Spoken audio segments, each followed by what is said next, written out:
Freshman 15 and how to avoid it. Is it true that you'll gain a whole bunch of excess weight in the first year of college or uni? And what is it anyways? And how can I avoid it happening to me? These are the questions that you'll have, and I'm gonna drop some knowledgeable insights on your head top so that you can, you can keep your desired physique to some extent while you come into college, rather than going to the other end of the health spectrum, so to speak. So sit back, relax, get locked in, and let me drop some knowledge on your head top. You feel me? Alright, enjoy the video. Don't weak, baby, tell me don't be shy, you'll be alright. Cause you got the tea and I got just what you need, baby. Talking about brown honey, ain't no better. Always makes it feel better. Welcome back to the channel. Make sure you guys dab on that subscribe button, hit them folks on that like button. I appreciate you because in every single video I aim to not only entertain you but to also educate you. It's the best of both worlds, edutainment. So subscribe, I appreciate you. Now, freshman 15, what is it anyways? So it's typically an expression to refer to the amount of weight, 15 pounds, that is expected of most incoming college or university freshman students. Now, as I've looked at studies, it's not necessarily 15 pounds, it's more so 7 pounds of increased weight. So freshman 15 sounds better than freshman 7, I don't know. But like the expectation is that it's a term to refer to increased weight gain, especially in the first year of university. And you're typically more susceptible to gain weight. Why is that, you ask? Because typically when you're going to school, you're starting school far from home, or you have more, either way, even if you are living from home, you have more opportunities to buy stuff on your own accord without the influence of your parents. Like when especially if you're going to school away from home, your mom and dad or whoever, guardian, was cooking you breakfast, lunch, and dinner and giving you a certain portion size to eat, right? And obviously, whenever you want, in some cases, if you wanted to go back, you'd have to sneak in the extra food because they were, give you some punishment or lecture you about eating more.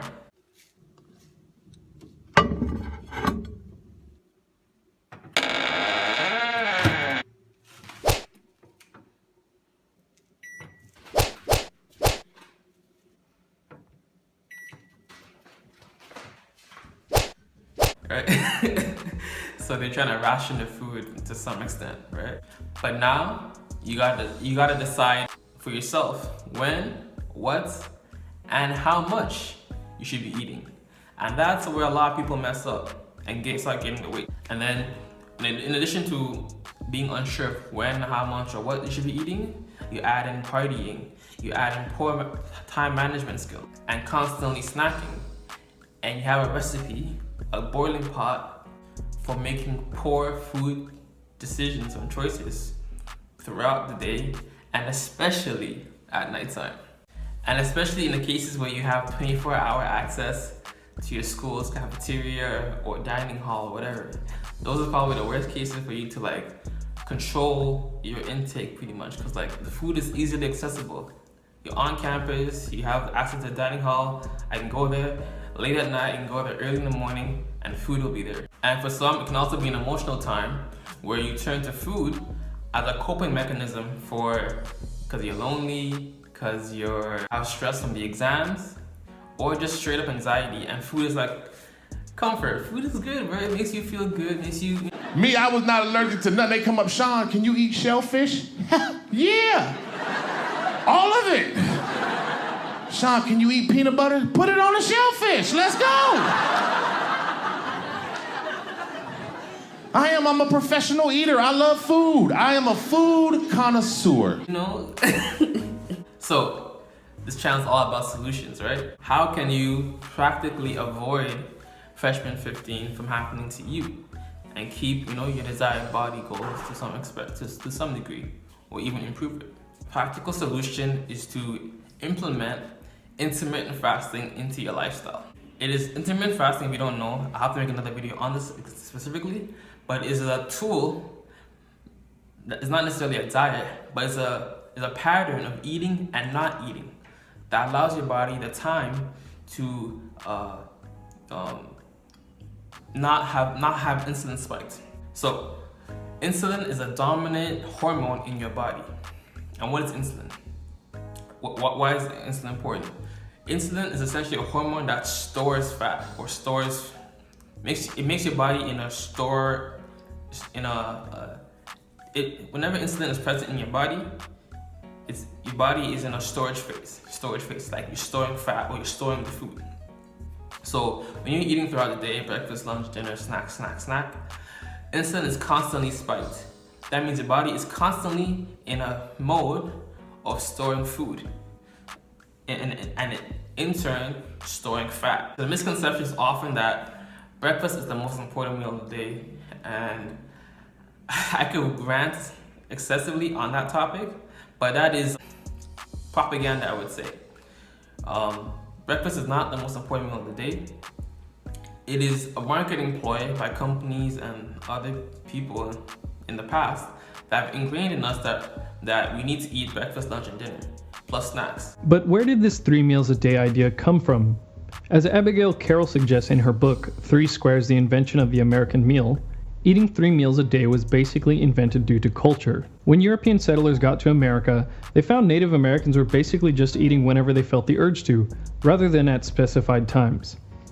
The Europeans took their lack of defined eating times as evidence that they were uncivilized and had them change.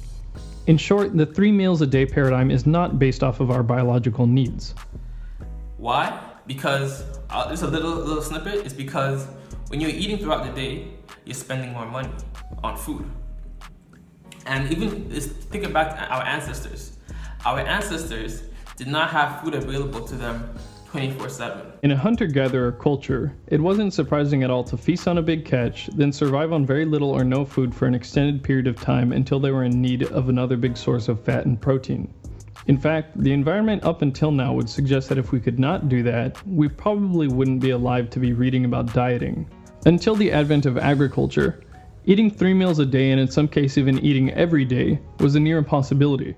They didn't always have the ability to eat breakfast, lunch, and dinner.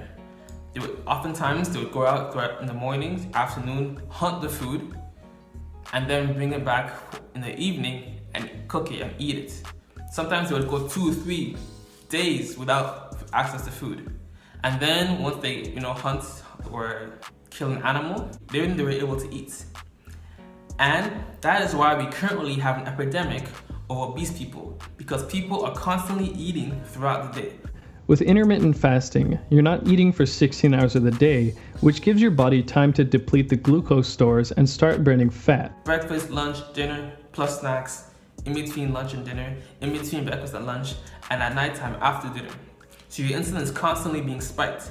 And like I said, insulin is a hormone that stores food in your body. And you may think, oh, I've been eating breakfast, lunch, and dinner throughout my life. Like, why would it be a problem now? See, the problem now is because when you were in high school or in past years, you used to have a scheduled time every single day for either gym or just like a workout class or a weight room class per se, Monday through Friday. And even on top of that, you used to, say you were doing sports, you were part of your school's school's basketball or soccer or volleyball team. You were doing that every single day after school as well. So you were constantly being active. But once you get to uni and you're not on like your university, your college, your sports team, your activity level and exercise level is not scheduled for you. That means you have to constantly make an effort to go to work out. There's no weight room class at uni. There's no gym class at uni, right? So when you are exercising less and eating more or eating at the same level you were before, that's when you start gaining fat and packing it on. But like even for athletes, they can eat breakfast, lunch, and dinner, no problem if they wanted to, because their energy expenditure is so high. In comparison, either it matches the level that they're eating at, or is even greater than what they're eating at. So you're not an athlete per se, okay? So your energy expenditure isn't gonna be as high throughout the day. So you need to limit the amount of food, energy that you're consuming. That's what I'm saying. So most people tend to have their cravings at nighttime, I would say. And most of the social events tend to be at nighttime. Or that's when you want to hang out, or that's when people are free after work or whatever, right? So what I would say is skip breakfast. Just skip breakfast. And a good way to start implementing fasting into your lifestyle is to start by, let's say you typically wake up at 6 or 7 o'clock, right? Fast until 10. If you can fast until 10, try that out for like a week or 2. Then push it and fast until 12 at lunchtime, 12 p.m. Yeah, 12 p.m. Then once you see 12 p.m. you're able to cope with fasting and not have as many cravings or not be as hungry, go to 3 p.m. A week or 2, see how you feel, fast until 12, and then you can increase how long you fast for. Then once a week or 2 passes by and you see you're comfortable, then fast till 3 p.m. Then another week or 2 pass by, fast to 6 p.m. Like me, I break my fast at 6 p.m. I don't eat anything except drink water.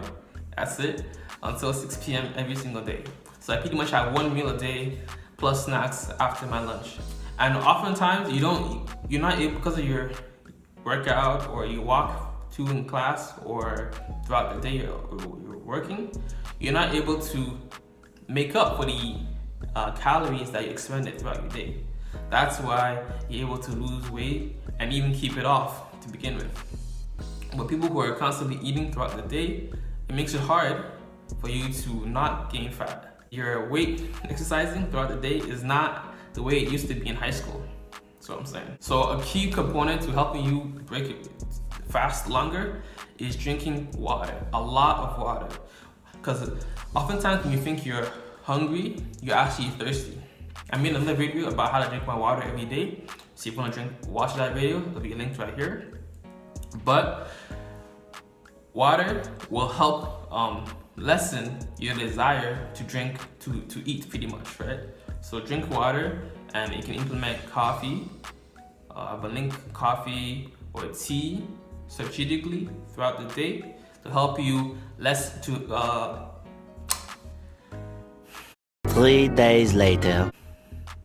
Lessen your appetite, or lessen your curb your craving, or curb your desire to eat. Tea, water, and coffee are your best friends when it comes to fasting for an extended period of time. Definitely water, because even for me, I just drink water now, water and tea, and I'm Gucci. But if you want drink coffee as well, coffee can help you. It's another appetite suppressor. That's the word I'm looking for. Appetite suppressor. Yeah, so fasting is a big component that will help you keep off the weight, and even, in a lot of cases as well, get leaner. So fast. That's what I'm gonna say. And then number 2 is definitely exercise. So apart from your regular, like your gym routine, or you're having your own routine to go to the gym, I would definitely recommend joining your school's intramural team as well, either for basketball, volleyball, soccer, and just being a part of that, community of other university students who are playing the same sport. Not only are you doing a sport that you actually enjoy or played in the past, but you're also reaping the benefits of exercise. I think it's once a week usually.